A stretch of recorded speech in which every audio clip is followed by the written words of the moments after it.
পুরাতন কোনো জিনিস থেকে নতুন কিছু তৈরি করাই হচ্ছে আমাদের ক্রাফটারদের কাজ। তো আজকে তোমাদের সাথে নতুন আরেকটা জিনিস নিয়ে আসলাম, আর এটা বানানোর জন্য আমাদের পুরাতন হচ্ছে একটা অ্যাক্রিলিকের বক্স লাগবে, আর সেই বক্সটাকে আমি হোয়াইট অ্যাক্রিলিক কালার দিয়ে পেন্ট করে শুকিয়ে নিয়েছি।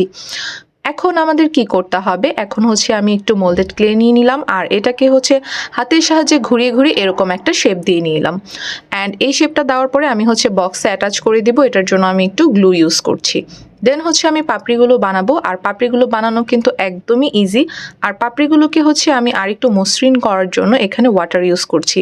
এরপরে প্যালেট নাইফ দিয়ে আমি সুন্দরভাবে পাপড়িটাকে তুলে নিলাম, আর এটা কিন্তু মাশাআল্লাহ অনেক পারফেক্টলি তৈরি হয়ে গিয়েছে। আমি সাইড থেকে আরেকটু মসৃণ করার জন্য এখানে পানি ইউজ করছি।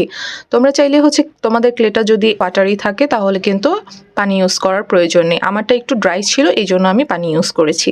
এরপরে হচ্ছে উপর থেকে পাপড়িগুলোকে ঠিক এভাবে করে প্রেস করে বসিয়ে দিতে হবে, তাহলে কিন্তু আমাদের এখানে টিউলিপটা মেক হয়ে যাবে।